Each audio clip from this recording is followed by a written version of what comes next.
Փաստորեն առաջին անգամ, որ բռնի գաղթից հետո արցախցիները ներկայանում են իրենց մշակույթով, այսօր մինչև համերգային ծրագիրը դուք նաև տեսնում եմ ձեռքի աշխատանքներով եք, հա, ներկայացած, պատմեք։ Սա առաջին մեծ միջոցառումն է, որ մենք մասնակցում ենք։ Դիզակ մեծ ապրանքանիշը դա բնական կաշվից արտադրած ձեռքի աշխատանք է։ Դիզակը դա հադրութի հին անվանումն է։ Ես որոշեցի հենց այդ անվանումը դնեմ, որ հադրութի անունը մնա, մինչև մենք վերադառնանք։ Հույս ունեք վերադառնալու։ Անպայման։ Ժամանակին նաև հադրութի զինծառայողներին ասում էին դիզակի արծիվները։ Այո։ Մենք արտադրում ենք բնական կաշվից, մեծ մասը հայկական կաշի է օգտագործվում, բայց նաև օգտվում ենք իտալական կաշիներից և գերմանական։ Այդ տեսեք հիմա ես նայում եմ Արցախի սիմվոլով են ձեր աշխատանքների մի մասը նաև, մտածում եք հիմնական գնորդները ովքեր կլինեն։ Ոչ թե մտածել եմ, որ մենակ արցախցիները կանեն, նաև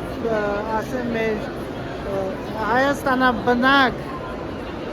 հայրենակիցները նաև սիրում են առնել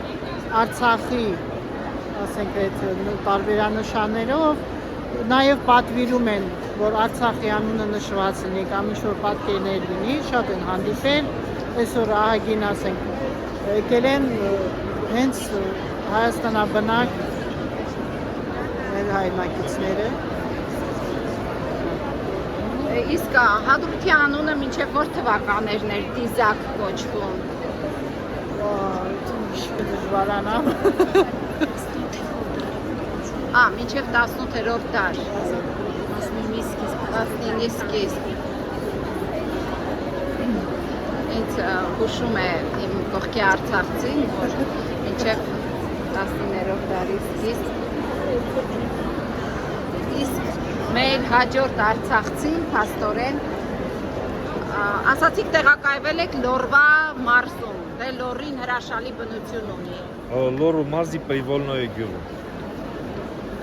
Մեղր եք արտադրել։ Վայրի բնության մեջ Պրիվոլնոյի եւ Սվերդլով գյուղերի միջակայքում Ուրուտ գետի հովտում տեղակայել ենք մեր մեղվա փեթակները։ Միջայլոց ասեմ, որ փեթակները Արցախից ենք բերել 20 թվականի պատերազմից հետո, Խարավաճառում էր տեղադրած փեթակները, թուրքերին չտալու համար տեղափոխեցինք այս կողմ, այսօր մեր սեփական տնտեսության արտադրած մեղրից պատրաստել ենք արքայած մեղր արտադրանքը, որը ներկայացնում ենք հենց այդ ցուցահանդես էքսպոյի ընթացքում։ Իսկ այս ընթացքում հասցրել եք վաճառել, թե։ Այո, բավականին ակտիվ է վաճառքը, մանավանդ համտեսելուց հետո անպայման գնում են մեղրը եւ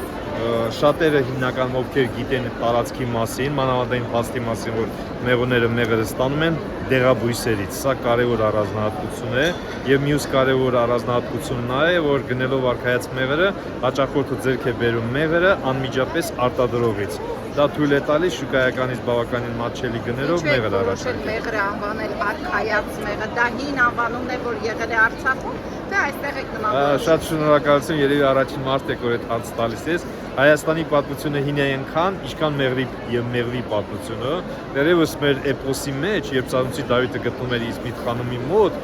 առաջարկել են խանումին, որ Հայաստանից բերած մեղրով կերակրեն Դավթին, որպեսզի հզոր լինի։ Եվ այստեղից որոշել ենք, որ մեր մեղրը պետք է անվանենք արքայած մեղր։